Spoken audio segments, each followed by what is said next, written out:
What's up, everybody, and welcome to the Gooner, a channel dedicated to all things Arsenal Football Club, who, as we all know, are by far the greatest team the world has ever seen. Today we're going to be taking a look at yesterday's fantastic result away to Leicester, discussing penalty decisions, VAR controversy, disallowed wonder strikes, and changes in formation that perhaps have been long overdue.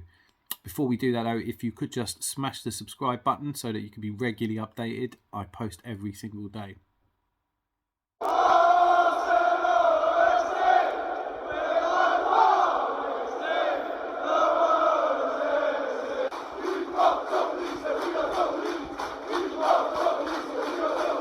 Okay, so first things first, when the team lineup came out, I was absolutely delighted. Those of you who've watched the preview video and have been listening to me over the last couple of weeks will know that I think it's been long overdue to rest Eddie. It's not necessarily me saying I don't think he's a great player, but goal drought up front, 5 goals. He doesn't really offer a great deal if he's not scoring. And I think that what we'd started to notice is that him playing up front in that very central role, wanting to play just ahead of goal all the time, was affecting the players around him, notably Martinelli, Granit Xhaka, and also to a certain degree Zinchenko. What Arteta did yesterday effectively was to try something a little bit different, which gives us a lot more flexibility in breaking down teams. Playing Leandro Trossard up front, he can operate as a false 9, so he can pull back in, stretch centre-backs out a little bit. But he can also interchange and obviously favours the left. So he can interchange with Martinelli, which allows Martinelli to drift inside and have more goal potency about him. Also for Granit Xhaka to push up into space. And that's exactly what Arteta did yesterday, which is really... I mean, as a fan, you're top of the league, your points clear, and the manager puts a team out that you'd like to see. It just doesn't get any better than this. It was an absolutely dominant 1-0 performance as well. So, thoughts on the game. First of all, 1-0 really does not tell the whole story. Leicester with the one chance that you could almost... one chance really to trouble Ramsdale. I thought Arteta in his press conference talked about... I thought when Arteta was talking in his press conference about defensive lapses we'd made before, I think the quote that he used was that the wave starts further out and by the time it hits the beach, there's nothing you can do about it. Well, yesterday Ramsdale could have had a deck chair, a cocktail and a sandwich. It really wasn't any point in him being there yesterday. And the back four acquitted themselves really well. Ben White, having been dropped for the City game, has come in and done really well since. Sometimes I think you do just need to G players up a little bit by dropping them. Competition for places is vitally important, certainly in a championship challenge. Gabriel at the back has had his critics over the last few games, and yesterday he was imperious, dominant and outstanding, and one of the reasons why it just did not really happen for Leicester. Saliba looked calm and composed as he always does, and Zinchenko, you know, I'm a big fan. It does worry me a little bit that we won't give Tierney any time whatsoever. I am hopeful that for the Europa Cup coming up that he will play in that, and if he can impress, so be it. One of the issues though, and one of the reasons it's been weird that for me we stuck with Zinchenko, not that I think Zinchenko should have been dropped for form or reasons of form. It was just that, you know, if you are going to play Eddie Nketiah up front as a lone striker, you probably do want someone to cross the ball in, and Tierney definitely does that better than Zinchenko. He's, overlaps down the left and whip across in that Eddie Nketiah will get to. So not playing them both together seemed strange. But the back four, really, outstanding yesterday. For a lot of people, I'm not sure. I think Gabriel may be man of the match. Jorginho, I'm not going to jump up and down on this one yet and say I told you so. People saying that, he wasn't a good enough signing, another Chelsea pensioner, he wasn't a Caicedo. Look, I watch a lot of Brighton. I don't think Caicedo is outstanding. I think that, he's a young player. He hasn't played much in the Premiership, and the amount that we were being asked to pay for him was well and truly beyond what we should have been thinking about paying for him. And if you are going to spend 70 million on a player like Caicedo, that probably does impact the signing of someone like Declan Rice or Yuri Tielemans, and I'll get to Yuri Tielemans in a minute. So I was really glad we signed Jorginho. It's a short contract, it's a low price, and he came in and did exactly what we've needed him to do. He scored or assisted on the goal that won us the game effectively against Villa, and he came in and deputised for Thomas Partey. I don't think he gives you everything Thomas Partey does, but Thomas Partey is one of our best players. So it's really difficult to go out and buy a replacement for him. And certainly for 10 to 12 million, that's unlikely. But Jorginho had another solid game. And so I think it's time that all the people who said that he was a terrible signing need to eat a little bit of humble pie. He has come in and done a really good job for us. Xhaka, alongside him, I think, there is... Emile Smith-Rowe has been apparently being prepared to play in the Xhaka position. Vieira has played in that Xhaka position. But Arteta does like to pick the same players every single time. I still think that Xhaka looks a little tired. We've got a glut of games coming up. He's got to get rested at some point, whether it's just for the Europa League. But now we have till Wednesday and the game against Everton, and I expect him to start in that as well. But we are starting to have options. Midfield did really well. Odegaard is another player, very young, and I think that he is due a rest. He wasn't his usual self, but there are touches from him in every game that make him worth playing, and I can't see him being dropped for any reason at all. Even though, as I said, Emile Smith-Rowe can play in his position as well. So that, for the Europa games, we definitely have a second-string team that could play. In yesterday's game, I think Martinelli scoring as he did. Let's talk about Saka's penalty, though. Because, I've watched it over and over again. The only reason I can see why this wasn't given as a penalty was because it wasn't intentional. I just don't get it. I don't understand how that matters. If you deny somebody a goal-scoring opportunity, if you bring them down clumsily, if you go for a tackle and you don't get the ball and you bring the player down, it just seems to fall on him and knock him over. There's no question that Saka could have stayed on his feet there. So surely that's a penalty. I don't know what VAR are looking at if they're not giving that as a penalty. For the goal by Trossard, I'm going to say, look, I have mixed feelings about it. I don't really know why Ben White's decided to get all romantic and hold hands in the penalty area. It is stupid. And maybe the argument here is if you're not holding hands with a keeper and you can catch the ball, then that eliminates the threat that later develops. But Trossard's goal had nothing to do with that. It was in the second phase of play.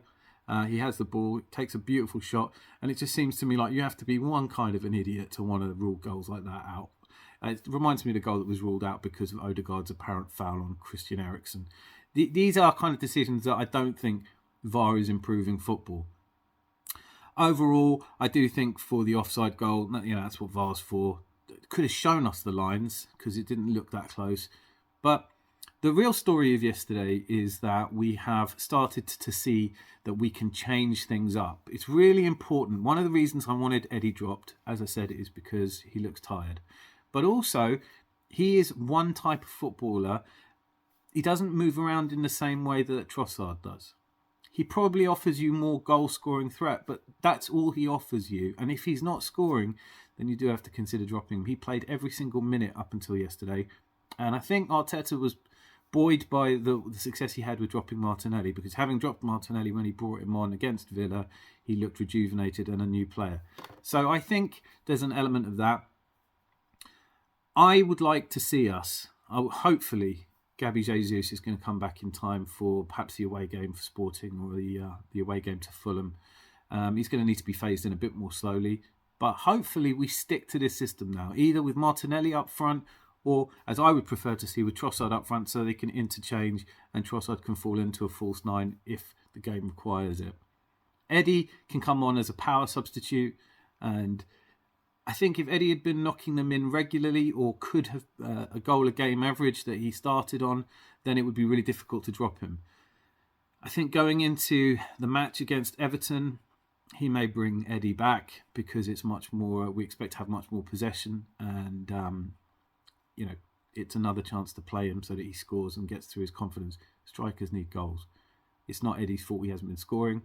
He has had a couple of opportunities to score that he's squandered, but he has, as I mentioned in the last video, he did lay one on a plate for Odegaard, so he has assists in him as well, though not nearly as many as Martinelli or Leo Trossard, whose nutmeg to set up Martinelli for that goal is exactly why we all love him. So 1-0 to the Arsenal, and a dominant performance where we never, apart from the last 10 minutes where it looked like they were going to get right on top of us, never looked like we were going to lose it.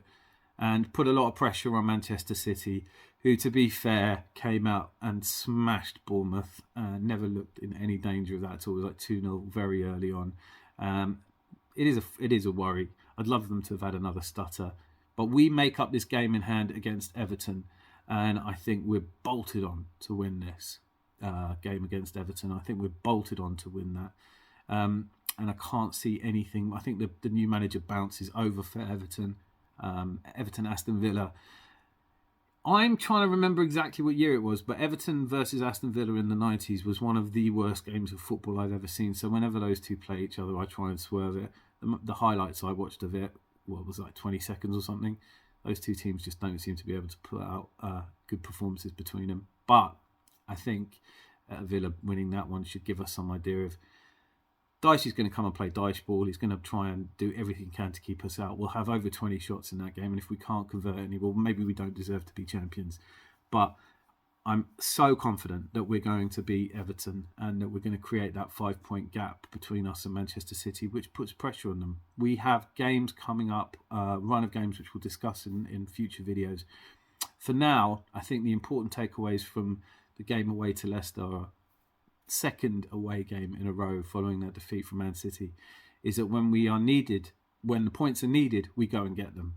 First half, kind of not what we wanted really, and would have looked like it was going to be a tough day, particularly with VAR going against you. It's so easy if you feel an injustice has been done to let your head drop.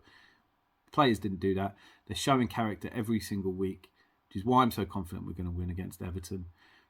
The bigger question, which I want to address in the coming days and weeks, is what do we do about the Europa League?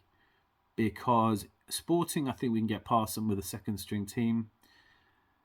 Then what? You know, what happens when you do face a team like Manchester United or Roma? What happens when you have to play your first team and your first team later in that week in the Premier League? Do we have a squad big enough? Is it intelligent of us to throw away any opportunity to win the Europa League? Well, I think it's a decision that's going to be postponed a little bit, because I do think that for the first game at Sporting, we are not likely to be playing our first team. And that's good as well, because it gives us a chance to, by then I would say we should play Eddie up front. We should play Kieran Tierney. I think Tomiyasu can play in that game. Jorginho and Vieira, Emile Smith-Rowe, Reece Nelson. There are players that can come on, whether you play Trossard in an up-front position for that or left just behind Eddie in sort of attacking. We do have a second string that I think can go away to Sporting and do well, particularly because those players have something to prove and want to play games in the Premier League as well.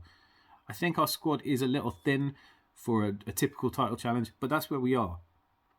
We are, to address the questions of whether you make us favourite or not, it's always sensible to look at the bookies here, because they're the ones putting their money where their mouths are. We're joint. We've both got the same odds of winning this Premier League. Manchester City, who've won 4 out of the last 5. Arsenal haven't won it in nearly 20 years. We don't win it this year, it'll be the longest we've gone without winning it. But, to the people who think that's some sort of criticism of us, no one's entitled to win the Premier League. We have had a proud history where we've won it in almost every decade, but it was 71 to 89. We went, from 91 to 98. And it's been since 2004 that we haven't won the Premier League. Well, 19 years, 20 years if we don't do it. I can point to a lot of clubs who would kill to have a record like ours. And I think the fact that we're doing this, having put a team together with, the maximum spend on players like Jesus for 45 million. And I also want to address that because Jesus and Partey, arguably, I would throw Odegaard into this mix, but those two are probably our best players, and they're not playing at the moment. And when people said, what are you going to do if Partey's injured? We're still top of the table. What are you going to do? What are you going to do if Jesus is injured? We're still top of the table. We haven't had Jesus since before the World Cup. On a final little point about Jesus, it looks like he's going to be fit just in time for the international break. And I will lose my shit if Brazil call him up and get him injured again. I know that playing for your country, particularly if you're Brazilian, must be the most important thing in the world. But come on, man. Just keep him fit long enough to see out this season and lift that trophy. which I really think is going to happen now. One more thing. The other final thing I want to say is, if you're a fan who's been saying you couldn't see how Arsenal were going to win the league, and now you turn around and say, "Oh, I've changed my mind," then just understand your opinion probably isn't that valid then, is it? If you ask me if I think it's going to rain tomorrow and I tell you absolutely nailed on it's going to be cats and dogs and it's a sunny day, are you going to ask me what I think is going to happen the day after? No. If you thought Man City were going to come back, dominate us, our blip meant it was all over for us and we were going to fall away, you are wrong. Whether Man City win it or we win it from here, I'm confident we're going to win it, but I have a huge Arsenal bias. But if you've been saying all along that there's no way a Man City... Gary Neville, for example, asked anything at all, he's always said he doesn't think that we're going to win it. Fair enough. He's allowed to be wrong. You can't change your mind. If you change your mind, then just understand that people aren't going to be that interested in your opinion anymore. Stick to what you said was going to happen. Nobody knows from here. Personally, I think we win comfortably against Everton. Maybe in the second half, maybe the first half will be a bit anxious, but we will win comfortably against Everton. There will be a 5-point gap between us and Manchester City. We have some interesting fixtures coming up. For us, we have a winnable set of fixtures, followed by a really difficult month of April. And I just think if we're in the Europa League as well, it might be a little bit too much to ask of our squad. I'm not saying we should throw the Europa League, but I'm saying we definitely aren't going to prioritise it either. Overall, a fantastic day yesterday. Going away to Leicester has been a bogey side for us. Tielemans not playing or coming off the bench, and I think they missed Maddison a great deal. This is an understrength Leicester. This isn't quite the Leicester that has been the bogey team for us, but they're no mugs either, and I think a really good performance. And a 1-0 to the Arsenal. First 1-0 we've had since November and Stamford Bridge. So as a person old enough to have grown up under the George Graham era where 1-0 was pretty much our standard result, it's nice to be able to sing 1-0 to the Arsenal again. However, I don't necessarily miss the football we were playing in those days, and I'm much happier with the way we move the ball around now. So, a fantastic day to be an Arsenal fan. I think this is a fantastic year to be an Arsenal fan, and I cannot wait for Wednesday. I am certain we're going to extend our lead. I put my neck on the line every single time. I've been saying for weeks now that it's time to believe. Now you're going to believe us, and now you're going to believe us. We're going to win the league. Lots of love. Don't forget to click like if you like this. I tell you what, click like even if you didn't like it. Let's mess with the algorithm a little bit. See you soon.